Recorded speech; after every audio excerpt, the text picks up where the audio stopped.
Joining me now is the top Democrat on the House Armed Services Committee, Congressman Adam Smith of Washington. Congressman, appreciate you being here. CNN is reporting at the top of this hour that the White House recognizes that they may not be able to reopen the Strait of Hormuz before the end of this war. The president has been telling staff, according to the Wall Street Journal, that they may need to end the war, that he may be open to ending the war without reopening the strait. If he were to do that, do you think that that would be a victory for the United States or a victory for Iran?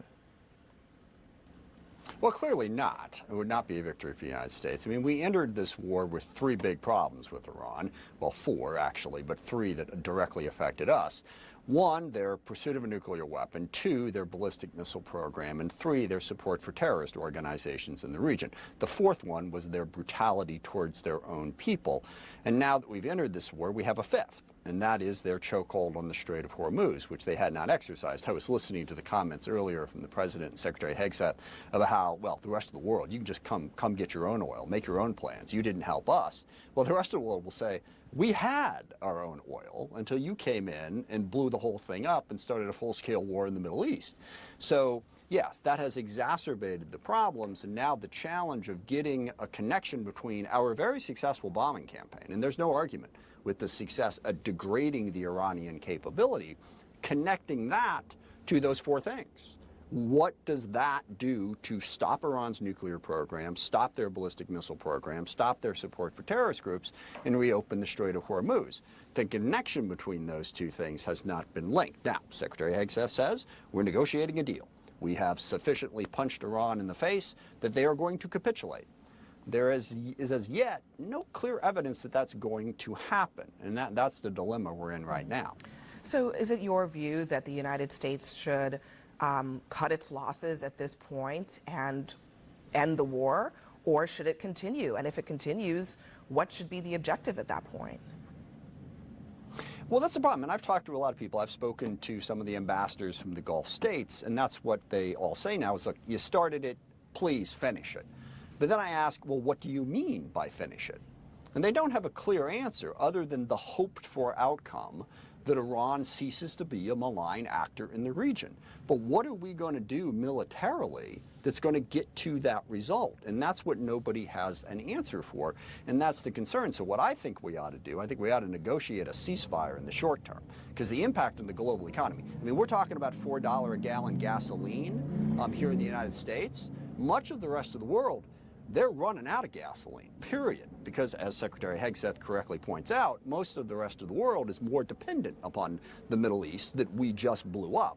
So the effects of that are enormous and devastating to much of the rest of the world, not to mention the fertilizer problem, which is complicated to get into, but it's really creating problems. So get a ceasefire, and then, yeah, we have to try to negotiate the best settlement we can get. But it's highly debatable whether or not, what are we at now, 4.5, almost 5 weeks of war, whether or not those 5 weeks of war have really put us in a better position to get a better deal or not. It certainly has allowed Iran to wake up to the reality that their chokehold on the Strait of Hormuz, they're more willing to play that card now than they were before this war started. So, yeah, ceasefire, negotiate the best settlement you can do, because the war is really costing a lot for much of the world, including us. So you've been receiving some regular briefings last week, and I'm told you will be receiving one again this week. When you sit in front of folks from the administration of the Department of Defense, are you hearing actual evidence that regime change has occurred, as Pete Hegseth has said and as President Trump reiterated again today? Yeah, no. I mean, it's really, I mean, I get technically, yeah, the regime has changed. You went from one Ayatollah to another Ayatollah.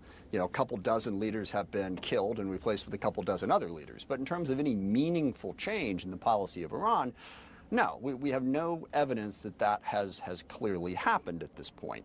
And that's a challenge. You know, we hear a lot about the success of the operation in terms of degrading Iran's military. And again, agreed. But that isn't really what we were looking for. We were looking for a fundamental change in the Iranian regime's behavior in the region, towards Israel, towards us. And no, they have not presented any evidence. I will say, for the most part, the Pentagon says, hey, that's not our department. Okay, that's, diplomacy, policy. We just hit targets and we reduce their capability. As far as the strategic effect of the capabilities that we're hitting, the Pentagon, for the most part, says, again, not our department, and then what you hear from the president and others is really confusing and all over the map about whether or not the Iranian regime is really changing in any fundamental way that would benefit us in the region. All right, Congressman Adam Smith, thank you very much for talking to us today. Appreciate it.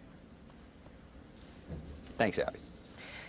And up next in the arena, the first reaction from President Trump just coming in after a federal judge put a